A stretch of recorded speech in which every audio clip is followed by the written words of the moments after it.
2025-26ನೇ ಸಾಲಿನಲ್ಲಿ 4,09,549 ಕೋಟಿ ರು ಗಾತ್ರದ ಬಜೆಟ್ ಅನ್ನು ನಾನು ಮಂಡಿಸಿದ್ದೇನೆ. 24-25ನೇ ಸಾಲಿನ ಆಯವ್ಯಯಕ್ಕೆ ಹೋಲಿಸಿದರೆ 25-26ನೇ ಸಾಲಿನಲ್ಲಿ ನಮ್ಮ ರಾಜ್ಯದ ಬಜೆಟ್ ಗಾತ್ರ ಶೇಕಡಾ 10.3% ಹೆಚ್ಚಿನ ಬೆಳವಣಿಗೆ ಕಂಡಿದೆ.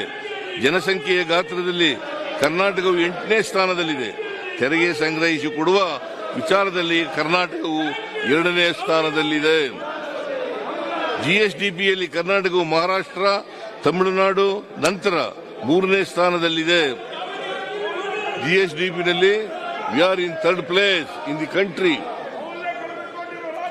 25-26ನೇ ಸಾಲಿನ ನಮ್ಮ ಬಜೆಟ್ ಉತ್ತರ ಪ್ರದೇಶ, ಮಹಾರಾಷ್ಟ್ರ, ರಾಜಸ್ಥಾನ್, ತಮಿಳುನಾಡಿನ ನಂತರ 5ನೇ ದೊಡ್ಡ ಬಜೆಟ್ ಆಗಿದೆ.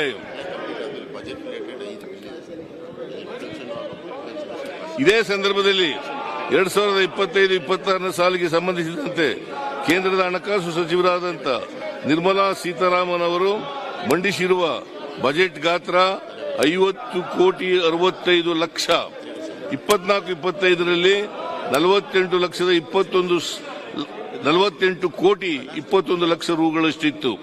ಕೇಂದ್ರದ ಬಜೆಟ್ ಬೆಳವಣಿಗೆ 5.06 ಅಷ್ಟು ಮಾತ್ರ. ಇದರಲ್ಲಿ ಹಣದುಬ್ಬರವನ್ನು ಕಳೆದರೆ ಕೇಂದ್ರದ ಬಜೆಟಿನ ಗಾತ್ರ ನಕಾರಾತ್ಮಕವಾಗಿರುತ್ತದೆ.